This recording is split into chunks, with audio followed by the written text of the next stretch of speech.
बकुल से आज बात करनी पड़ेगी,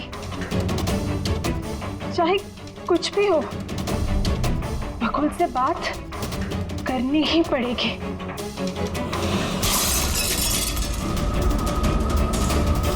घर में तो कोई नहीं है, ये आवाज कैसे?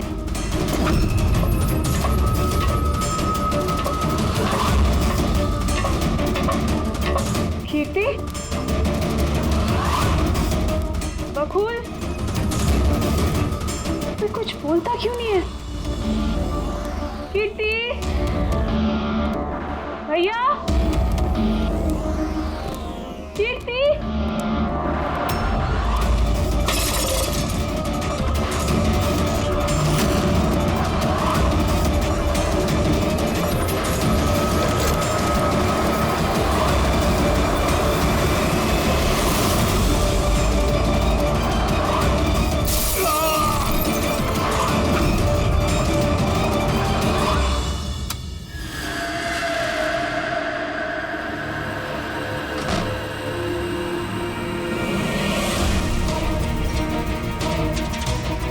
भैया का सूटकेस?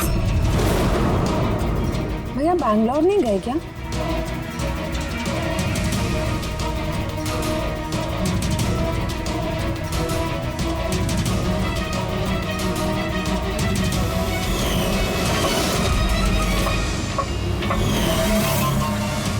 भाभी भी वापस आ गई।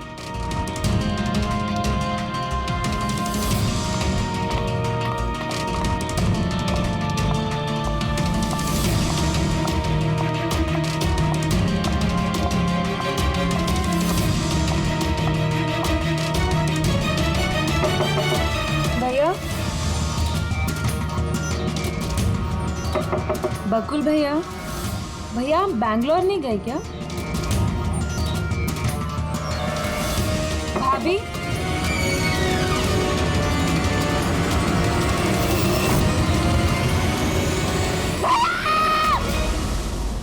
देखो कीर्ति, ये खून का मामला, एक बार फिर से सोच लो, क्या तुमने जो कुछ भी कहा वो सच है?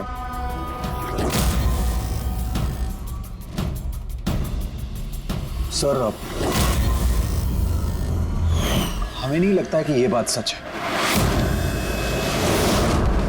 आपके लगने या ना लगने से कोई फर्क नहीं पड़ता।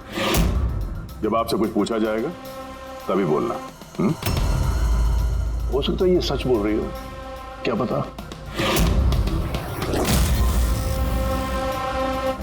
मैं पागल नहीं हूँ, मैं होश में हूँ। मैं कह रही हूँ ना आपको कि आशिका भाभी ने खुद ही बोला है कि उन्होंने बकुल भैया को खून किया है। भाभी! भाभी! भैया! आशिका भाभी! भाभी! भाभी! भाभी! भाभी! भाभी! कौन भाभी? भाभी! भाभी! ये सब हुआ कैसे? किसने किया ये सब? भाभी! मार गया बकुल। किसका खत्म? हाँ, मार दिया। मार दिया। सिर्फ मार दिया ये कहने से साबित नहीं हो जाता कि उसी ने बकुल को मारा है। ये भी हो सकता है कि वो कुछ और बोलना चाहती है। हाँ?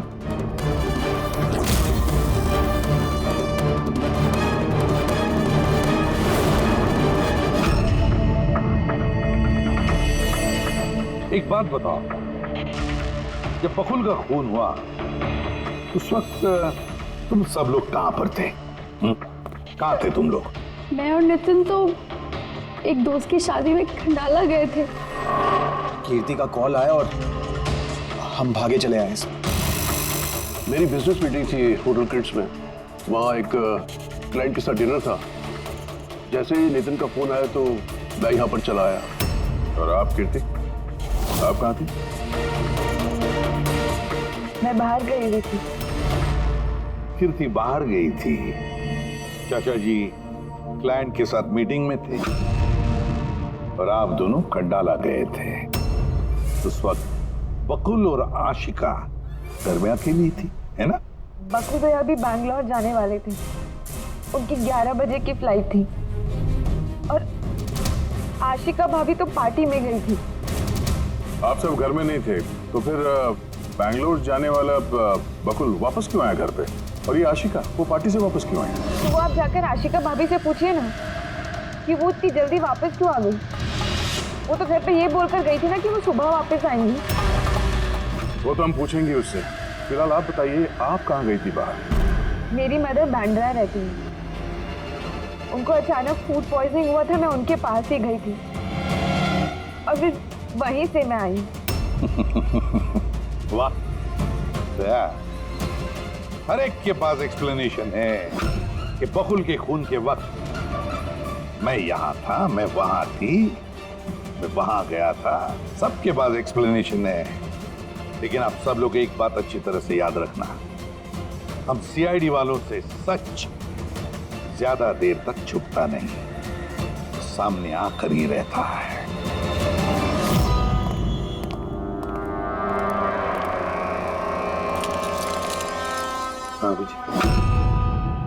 पूरी बॉडी में कांच के टुकड़े घुसे हुए थे। रोमनॉल टेस्ट भी किया सर।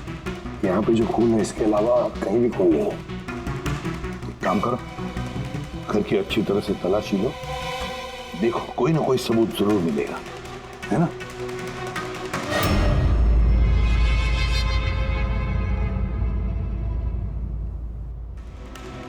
ये बताया सर, इनका कहना है कि इन्हें कुछ भी याद नहीं। कुछ भी याद नहीं? आशिका, तुम्हें याद आ रहा? तुमने कीर्ति को होश में आने के बाद कुछ बताया था? याद करो। मुझे कुछ याद नहीं आ रहा। याद करने की कोशिश करो। कीर्ति कह रही थी कि बकुल का खून तुमने किया, ऐसा तुमने खुद उसको बताया। कीर्ति इल्जाम लगा रही है मेरे पे। बकुल को मैंने नहीं मारा।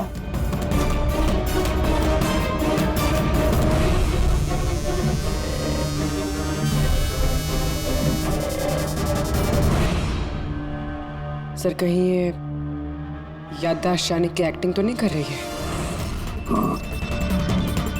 हो सकता है, क्योंकि बकुल यहाँ कमरे में खून से लथपथ पड़ा है तो इसके सर पे थोड़ा सा निशान है, बस।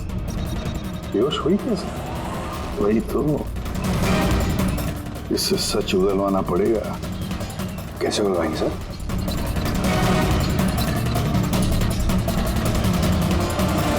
सच उगलवाएंगे नार्को टेस्ट से।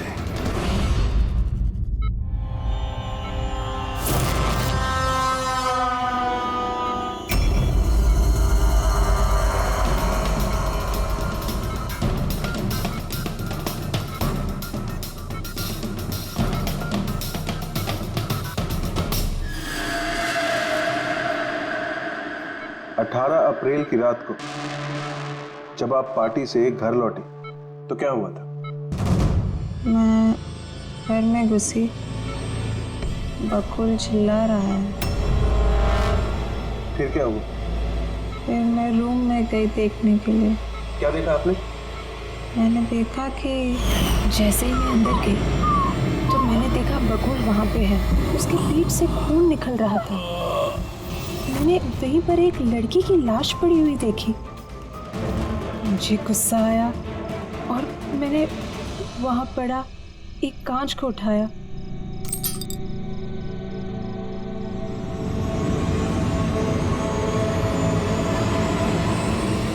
और बकुल को मार दिया। तभी मुझे मेरी गर्दन पे प्रेशर महसूस हुआ। मैं बेहोश होने लगी। बेहोश होने से पहले मैंने दरवाजे पे एक फिगर को देखा जिसने ऑरेंज फ्लोरेसेंट जैकेट पहन रखी थी।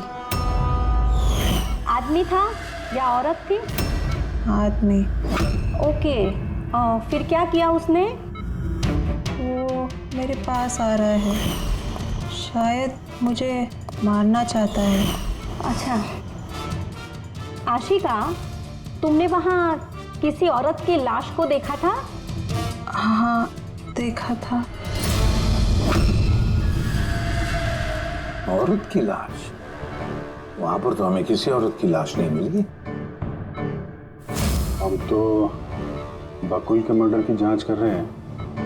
अब ये नया केस कहाँ से आ गया? कौन सी औरत की लाश है? कौन थी वो औरत? मुझे याद नहीं, सब धुंधला दिख रहा है। कि कहीं ये हमें गुमराह तो नहीं कर रही? समझ में नहीं आ रहा है ये किस औरत की बात कर रही है, किस औरत की लाश की बात। आशिका, तुमने बकुल को क्यों मारा? क्यों मारा बकुल को? ठीक ही हुआ कि वो मर गया। वैसे ही जिंदा रहता तो मैं सड़कों पे धक्के खाती। क्यों? सड़कों पे धक्के क्यों खाते? बदचलन साबित करना चाहता था, तलाक चाहता था मेरे से। अच्छा, वो मरी हुई औरत वो कौन थी? मैंने आपको कहा ना, मुझे याद नहीं वो कौन थी। देखो आशिका, हमें वहां पर किसी भी औरत की लाश नहीं मिली। तो फिर कहाँ गई होगी वो लाश? मुझे जब होश आया वो लाश वहां से जा चुकी थी। और वो फ्लोरेसेंट ऑरेंज कलर का जैकेट पहना हुआ आदमी? वो धुंधला धुंधला सा दिख रहा था, दरवाजे पे ही खड़ा था। शायद मेरे बेहोश होने का इंतजार कर रहा था।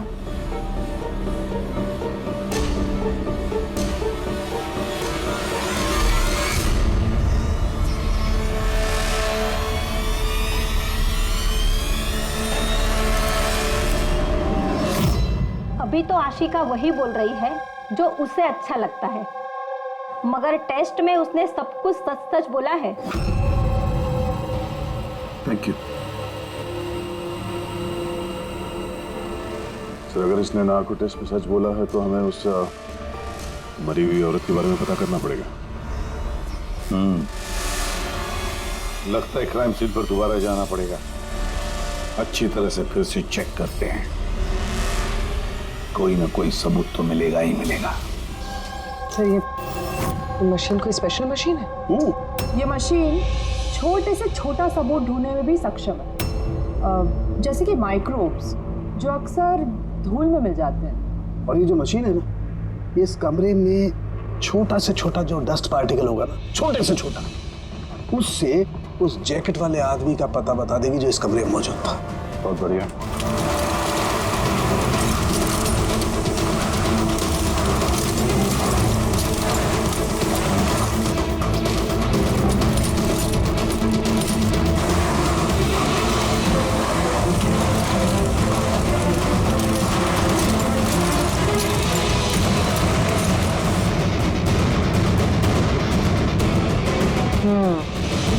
ये देखिए,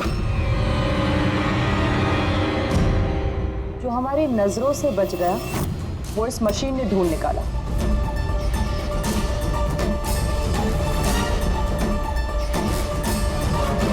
ये तो कोई नाखून लगता है।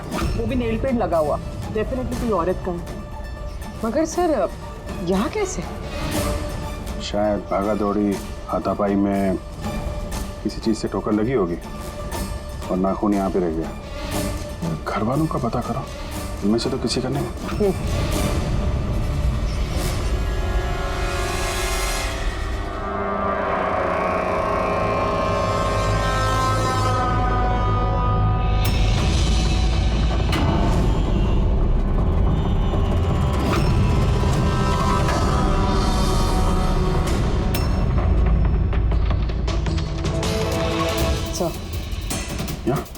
पर घर में तो किसी का भी नहीं है। शायद उस औरत का होगा जिसकी लाश आशिका ने देखी थी। लगता तो ऐसा ही है।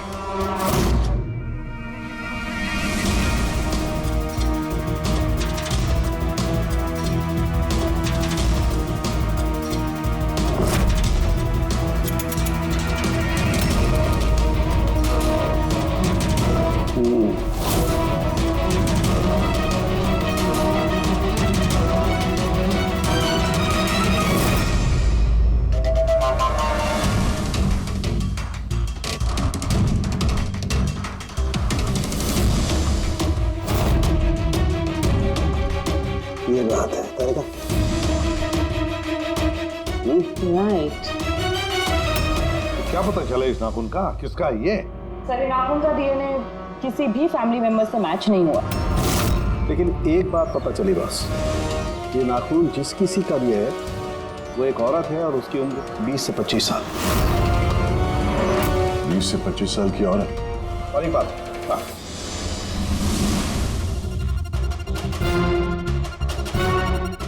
ये जो बारीक बारीक सफेद सफेद कण देख रहे हैं ना, ये high percentage of high and नाखून में सुनिए। कोई औरत ड्रग एडिक्ट भी है? हाँ, घर परिवार की नहीं, बाहर की है। सर कोई बाहर वाली वहाँ पे आई है तो किसी कार, ऑटो, टैक्सी वगैरह ही किया होगा। हाँ, पता लगाना पड़ेगा रिक्शा वालों से, टैक्सी वालों से कि क्या उनमें से किसी ने उसे घर पर छोड़ा है क्या। सर वो आशिका बता रही थी कोई फ्लोरोसेंट ऑरेंज कलर की जैकेट पहने हुए आदमी था वहाँ पे। बेहोश होने से पहले मैंने दरवाजे पे एक फिगर को देखा जिसने ऑरेंज फ्लोरोसेंट जैकेट पहन रखी थी। वो कौन है, कहाँ से आया, कहाँ गायब हो गया, उसके बारे में भी पता लगाना पड़ेगा। और सर जितने ड्रग पेडलर्स हैं उनसे भी पता करना पड़ेगा कि कितनी औरतें ये हाई एंड लेती हैं। अभिजीत, एक काम करो, रिक्शा वालों से, टैक्सी वालों से पता लगाओ क्या किसी ने इस औरत को घर पर छोड़ा था क्या, और मिसिंग पर्सन रिपोर्ट भी चेक करो। और दया, जाओ शहर में जितने भी ड्रग पेडलर्स हैं ना, सबसे जाकर पूछताछ करो, देखो क्या वो किसी ऐसी औरत को जानते हैं जो हाई क्वालिटी इस्तेमाल करती है। और हम जाकर उन घर वालों से मिलते हैं, देखते हैं क्या कर रहे थे, कहाँ गए थे इस हादसे के वक्त।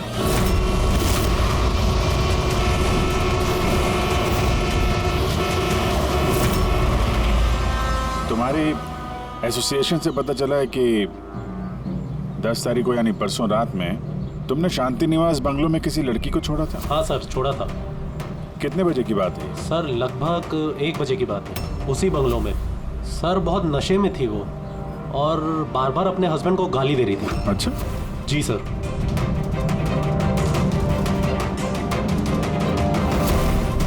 ये लड़की थी वो? हाँ सर, यही थी वो। वहाँ बंगलो के आसपास कुछ गड़बड़ लगी क्या? नहीं सर, गड़बड़ तो कुछ नहीं लगी, सब कुछ नॉर्मली था। और एक कार खड़ी थी, एक बाइक और सर एक गार्बेज वैन भी था। Garbage van? जी sir. Sir sir sir sir sir sir, मैं भी एक लड़की को परसों शांति निवास बंगलो के बाजू में छोड़ा था। कितने बजे? सर यही कोई 12:30 बजे के आसपास। और तुमने 1 बजे छोड़ा था? जी सर। ये लड़की थी वो? नहीं नहीं सर, ये लड़की नहीं थी। तो इसको तुमने 1 बजे छोड़ा और 12:30 बजे जिस लड़की को छोड़ा था उसको दोबारा देखोगे तो पहचान जाओ? एकदम सर, बरोबर पहचान लेगा। गुड। सुनो, तुम लोगों से जो भी सवाल पूछा जाएगा उसका सही सही जवाब चाहिए। जरा सा भी झूठ बोला ना तो बड़ी मुसीबत खड़ी हो जाएगी, समझे? सर झूठ बोल के जान आफत में नहीं डालनी है हमें। तो फिर बताओ, जिस दिन बकुल का खून हुआ उस दिन क्या चेतन तुम्हारे होटल में था? जी सर, वो होटल में थे और उन्होंने सारा समय क्लाइंट के साथ बिताया। उन्होंने क्लाइंट के साथ डिनर भी किया। अच्छा, तो ठीक है, क्लाइंट के सारे डिटेल्स चाहिए हमें और उस दिन का सीसीटीवी फुटेज भी। शीना, कीर्ति की माँ को फूड पॉइजनिंग क्यों हुई? खाने में क्या मिलाया था? मैंने तो कुछ भी नहीं मिलाया था। आंटी जी तो बाहर गई हुई थी। जब वो वापस लौट के आई उनकी तबीयत खराब थी। सर नितिन और सिया दोनों सारा दिन शादी में ही थे। पूछे भी नहीं बता रहे। रट्टा मार के आए हो क्या? नहीं मैम, जो सच्चाई है वही बता रहा हूँ। 11 बजे फंक्शन बंद करा दिया था हमने। उसके बाद में नितिन और सिया वो लोग कहाँ गए? फिर वो दोनों अपने रूम में चले गए सर।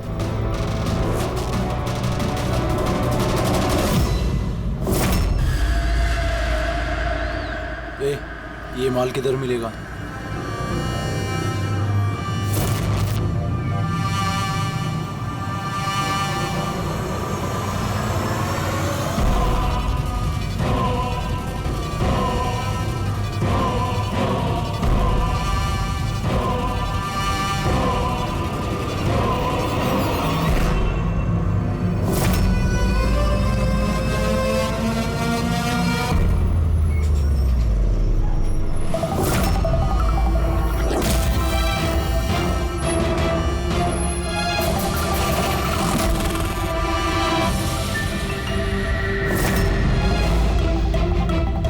माल चाहिए।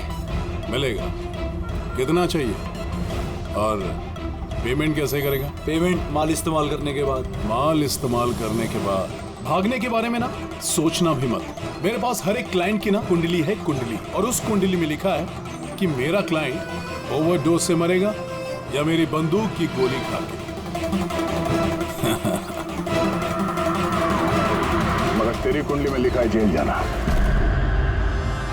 उन सब औरतों के फोन नंबर चाहिए हमें जिन्हें तुम ड्रग सप्लाई करते हो। जल्दी लाओ।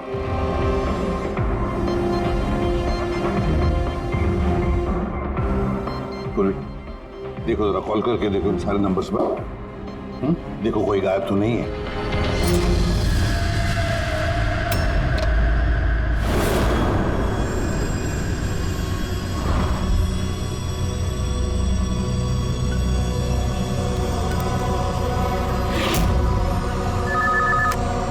हेलो। हाँ जी, मैं सोनारिका से बात कर सकती हूँ? देखिए मैम, सोनारिका जो है 2 दिन से यहाँ काम पर नहीं आ रही है। क्या? और इसकी वजह से हम लोग भी परेशान हैं। 2 दिन से?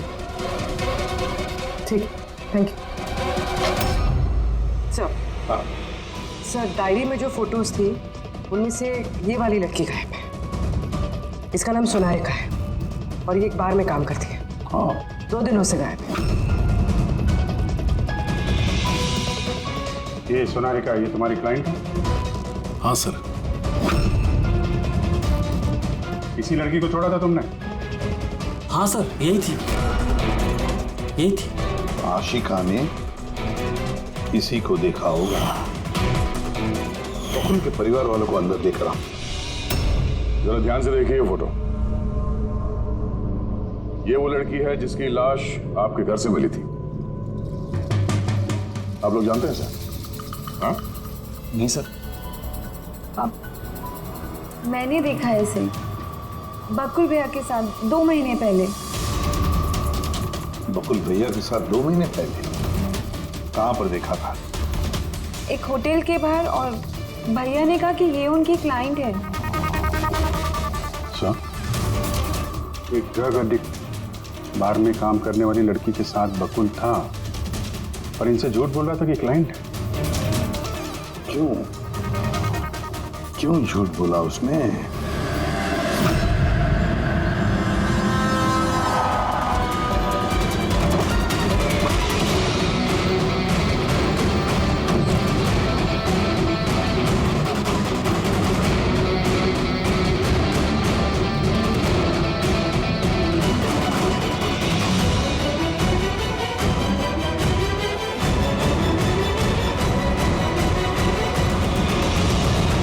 ये सोनारिका यहीं पे काम करती थी ना?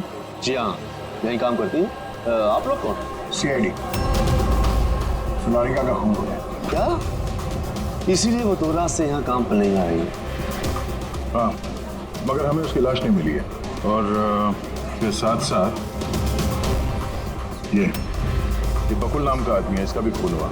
हम ये जानना चाहते हैं कि सोनारिका का बकुल के साथ क्या संबंध है? संबंध के बारे में तो नहीं पता, लेकिन हाँ, ये आदमी कभी कभी हमारे बारे में सोनारिका को लेने आता था।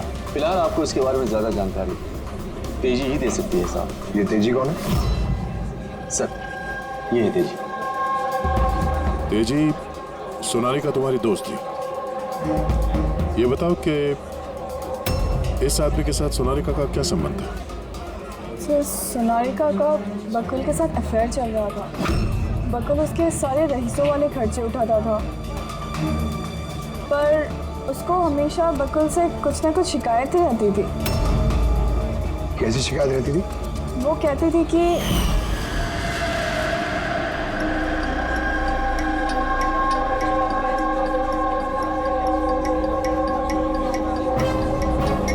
सोनारिका, क्या हुआ? मैं बकुल के साथ ना अब ये रिश्ता और नहीं रख पाऊंगी। क्यों, क्या हुआ? ना तो रिश्ता रखने के पैसे मिल रहे और नहीं वो बकुल अपनी बीवी आशिका को डाइवोर्स दे रहा है। कुछ तो करना पड़ेगा। क्या करेगी तो? ब्लैकमेल। क्या? मैं उसे ब्लैकमेल करूंगी जिसने मुझे नाटक करने के लिए कहा है। तो कोई सोनारिका को पैसे दे रहा था बकुल के साथ प्यार का नाटक करने के लिए। मास्टरमाइंड कोई और ही है? हाँ, और उसी मास्टरमाइंड ने प्लान किया और इस सोनालिका और बकुल को मार दिया। और आशिका का वहां पर आना प्लान में शामिल नहीं था। समझ में नहीं आ रहा है कि ये बकुल अपनी फ्लाइट छोड़कर घर वापस क्यों आया। और सर, अगर खूनी को बकुल की गर्लफ्रेंड को मारना ही था तो कहीं और भी मार सकता था। वहां घर पे क्यों क्यों किया? तो शायद खूनी को पहले से पता था कि बकुल के घर में कोई नहीं, इसीलिए उसने धोखे से सोनालिका को वहां पे बुलाया और उसी समय बकुल और आशिका वहां पे पहुंच गए होंगे। ये हो सकता है। तो सर, लाश को घर से बाहर कहाँ लेके गए होंगे और कैसे? क्योंकि बकुल के घर की सारी गाड़ियां तो पहले से बाहर थी।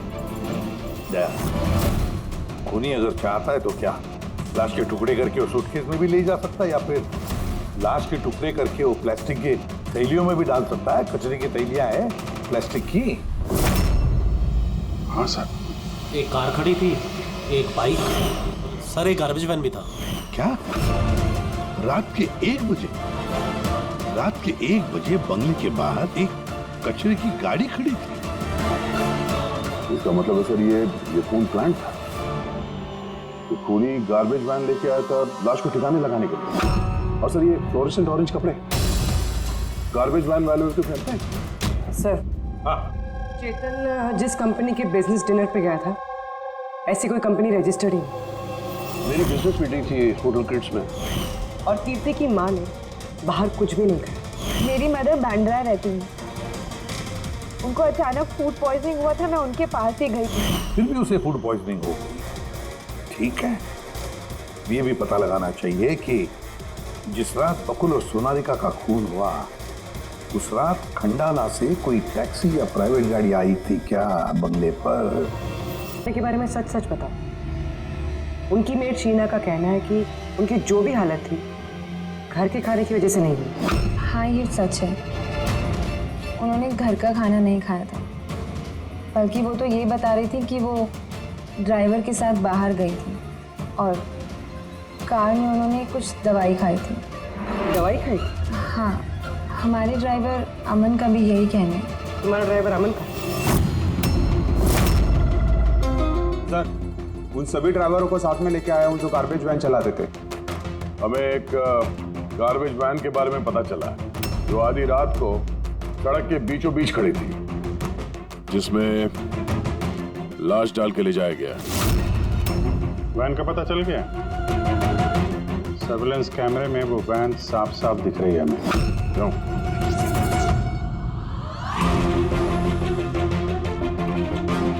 तुम हो ना उस वैन के ड्राइवर? नहीं सर, मुझे कुछ नहीं पता। मेरा भाई लेकर गया था सर उस वैन को। अब वो उसे कहाँ लेकर गया था और क्यों लेकर गया था, मुझे कुछ नहीं बताया सर उसने। फोन लगा उसका? जी सर।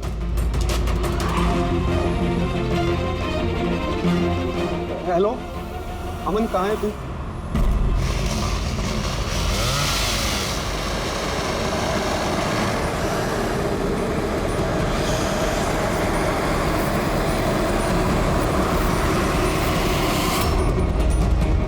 क्या भाई, कैसा है?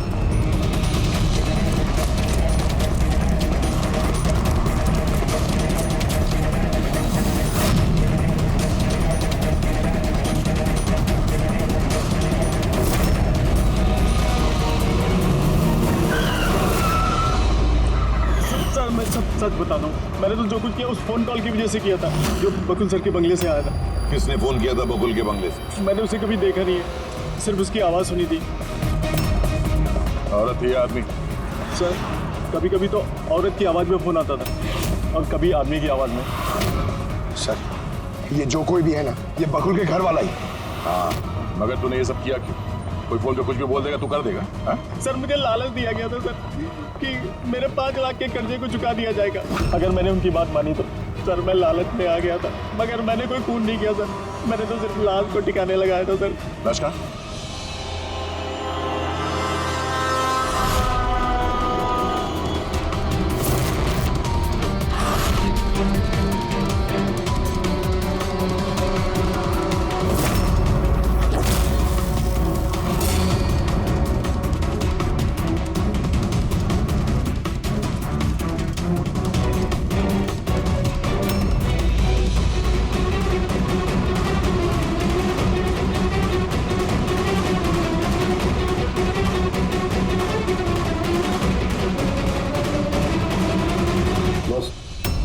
इस लड़की का गला घोटा गया है, शायद इसी से इसकी मौत हुई है।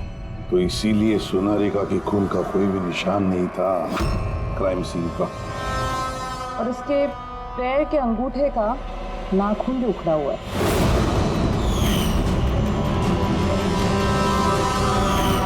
और सर ये क्या है, ये पीला पीला पार्टिकल? यही तो इस केस की सबसे अहम कड़ी है। चलिए खड़े हो जाइए सर, उठिए। और कितनी पूछताछ करेंगे आप लोग?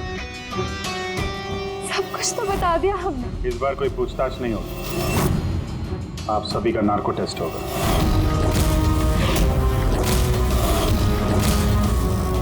नार्को टेस्ट क्यों पर? क्योंकि आप में से कोई है जो सच नहीं बोल रहा। आपके पास कोर्ट की परमिशन है इस नार्को टेस्ट के लिए?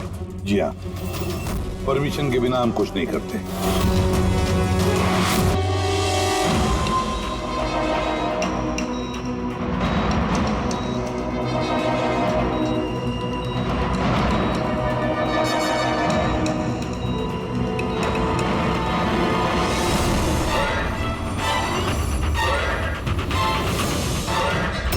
नींद आ रही है?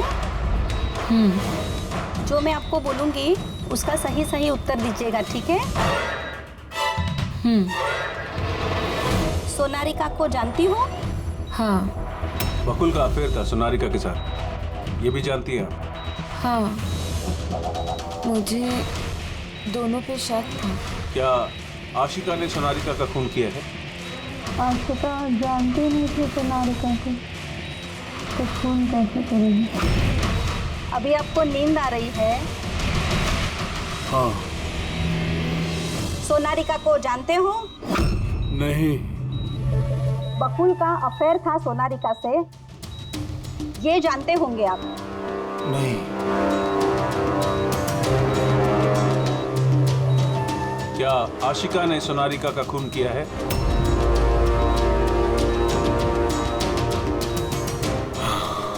आशिका सोनारिका को जानती थी। आशिका ने ही बकुल और सोनारिका का खून किया है। उसी ने ये खून की साजिश रची थी। आशिका की हरकतें कुछ दिनों से काफी अजीब थी। ये बात मैंने बकुल को बताई थी। क्या हुआ सर? हुआ कुछ नहीं नितिन, सिर्फ इतना बताना था कि ट्रुथ सीरम के असर से इंसान सिर्फ उतना ही बताता है जितना उसे पूछा जाता है, ज्यादा कुछ नहीं बताता। अब बात यह है कि इंसान का दिमाग अपना मेमोरी शेयर करता है पर ओपिनियन नहीं देता, जैसे तुमने अभी दिया। अब सारी असलियत फटाफट बता दे, वरना असली वाला सीरम देना पड़ेगा तुझे। असली ट्रूथ सीरम मतलब ये कि हमने जो सीरम दिया था वो ट्रूथ सीरम नहीं था, ग्लूकोज का इंजेक्शन था। What? शक तो हमें तुम पे पहले से ही था, लेकिन सारी सच्चाई तुम्हारे मुंह से सुनना चाहते थे। नितिन, सब कुछ तुमने बड़ी सफाई से, बड़ी चालाकी से किया था, लेकिन सोनारिका के चेहरे पर जो हल्दी लगी थी ना, उसने तुम्हें पकड़वा दिया। वही हल्दी जो शादी के वक्त तुम्हारे हाथ में लगी थी। ये पीला पीला पार्टिकल दरअसल हल्दी है, और इस हल्दी में आटा और तेल भी मिला हुआ। आटा, तेल, हल्दी। चेहरे पे हल्दी नहीं है, सिर्फ यहाँ कदम के पास। कहाँ से आई होगी ये हल्दी? सर सिया बता रही थी कि वो लोग खंडाला गए थे शादी के लिए, और वहां पे हल्दी के रस्म में शामिल भी हुए थे वो लोग। बकुल 500 करोड़ का एम्पायर चला रहा था, वो एम्पायर जो मैंने सेटअप किया था, लेकिन वो मुझे ही उस एम्पायर से बेदखल करने की फिराक में था। तो फिर उससे बात करते थे, उससे समझाते थे। बात करने की कोशिश की थी सर, कई बार कोशिश की थी, लेकिन वो सुनता तब ना। भाई था वो मेरा, मैं नहीं मारना चाहता था उसे, लेकिन पूरा एम्पायर अपने नाम पे करवाना चाहता था। इसीलिए फिर मैंने भी एक प्लान बनाया। क्या प्लान बनाया? बकुल और आशिका के आए दिन झगड़े होते रहते थे। वो आशिका को छोड़ना चाहता था। मैंने सोनारिका को पैसों का लालच दिया और उससे कहा कि बकुल से झूठ मूठ का प्यार का नाटक करे और एक दिन आगे जाके उससे शादी भी करे। दरअसल मैं सोनारिका के जरिए अपना एम्पायर हासिल करना चाहता था। मगर उसे क्यों मान दिया? वो तो तुम्हारा साथ दे रही थी। शुरू में सर, लेकिन बाद में उसने मुझे ब्लैकमेल करना शुरू कर दिया। और इसलिए तुमने सोनारिका को धोखे से घर बुला लिया? हाँ सर। उस रात मैंने ऐसी सिचुएशन क्रिएट की जिससे कि सब लोग घर से बाहर रहे। मैं भी सिया के साथ खंडाला चला गया और जैसे ही सिया ने दवाई ली और सो गई, मैं फौरन टैक्सी पकड़कर यहाँ आ गया और अमन को बुला लिया। सोनारिका के घर पहुंचते ही, देखो सोनारिका, मेरी बात समझने की कोशिश करो। अगर बीच रास्ते में तुमने मेरा साथ छोड़ दिया तो मेरा पूरा प्लान चौपट हो जाएगा। हो जाए प्लान चौपट, मुझे कोई फर्क नहीं पड़ता। और वैसे भी मुझे उस बकुल में कोई इंटरेस्ट नहीं है और ना ही मैं उससे प्यार करती हूँ और ना ही मैं उससे शादी करना चाहती हूँ।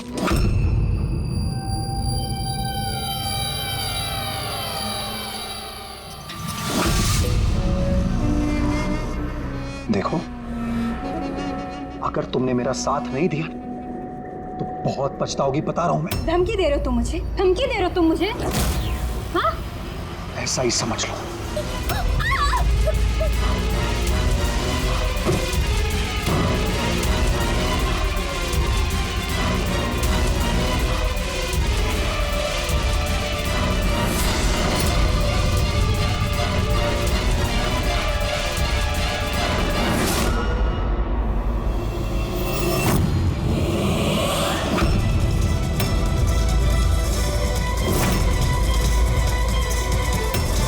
भैया, बकुल, ये क्या किया आपने? ये सोनारिका मुझे फंसाना चाहती थी। मैं पुलिस को बुलाऊंगा। बकुल, बकुल!